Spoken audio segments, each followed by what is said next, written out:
కార్తీక మాస సందర్భంగా నదిలో అమ్మవారికి అంటే గంగమ్మ తల్లికి దీపము, అలాగే మాంగళ్య వస్తువులు పసుపు, కుంకుమ, గాజులు, చీర అమ్మవారికి సమర్పణ చేసేటువంటి శుభ సమయం. అంటే కార్తీక మాసంలో ఇటువంటి ఈ పదార్థాలని అమ్మవారు సమర్పించడంలో అర్థం ఏంటంటే దీర్ఘ సుమంగళి యోగము. అమ్మని మనం సుమంగళిగా చూసుకోవడం, అమ్మను దేవతగా మనం ఆరాధించడం అనేటువంటి భక్తి శ్రద్ధలతో గంగాదేవిని పూజించే విధానం ఇది.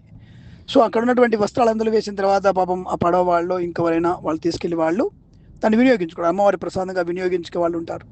ఆ పసుపు కుంకుమలు వేయడం వల్ల కూడా జలచరాలకి నీటి శుద్ధి కలిగి ఆరోగ్యవంతమైన అభివృద్ధి కూడా కలుగుతుంది. కాబట్టి చిటికెడు పసుపు వేసేసి అమ్మవారిని గంగమ్మ తల్లిని చేసుకొని ఆ గంగమ్మ తల్లికి మనము లక్ష్మీప్రదమైనటువంటి దీపము, కాసింత బెల్లం ముక్క నైవేద్యం పెడితే విశేషమైనటువంటి అమ్మ అనుగ్రహాన్ని పొందుకొని మన పైరు పంటలు అన్నీ సమృద్ధిగా ఉండి మనకి అంటే పంచభూతాల యొక్క అనుగ్రహాన్ని పొందుకునే నిమిత్తమై నీటిని పూజించడం అని అర్థం.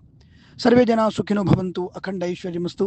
అందరికీ ఇటువంటి శుభయోగాలు కలగాలని, ఈ కార్తీక మాసాన్ని సద్వినియోగం చేసుకోవాలని కోరుకుంటూ మీ అందరికీ కూడా అమ్మవారి అనుగ్రహంతో శ్రీశైల బ్రహ్మరాంబిక మహాక్షేత్రంలో జరపబోతున్నటువంటి ఈ ఉత్సవాన్ని మీరందరూ తిలకించి ఆ మల్లికార్జున స్వామి బ్రహ్మరాంబికాదేవి అనుగ్రహం పొందాలని కోరుకుంటూ సర్వే జనా సుఖినో భవంతు. ప్రేమతో మీ కిరణ్ శర్మ.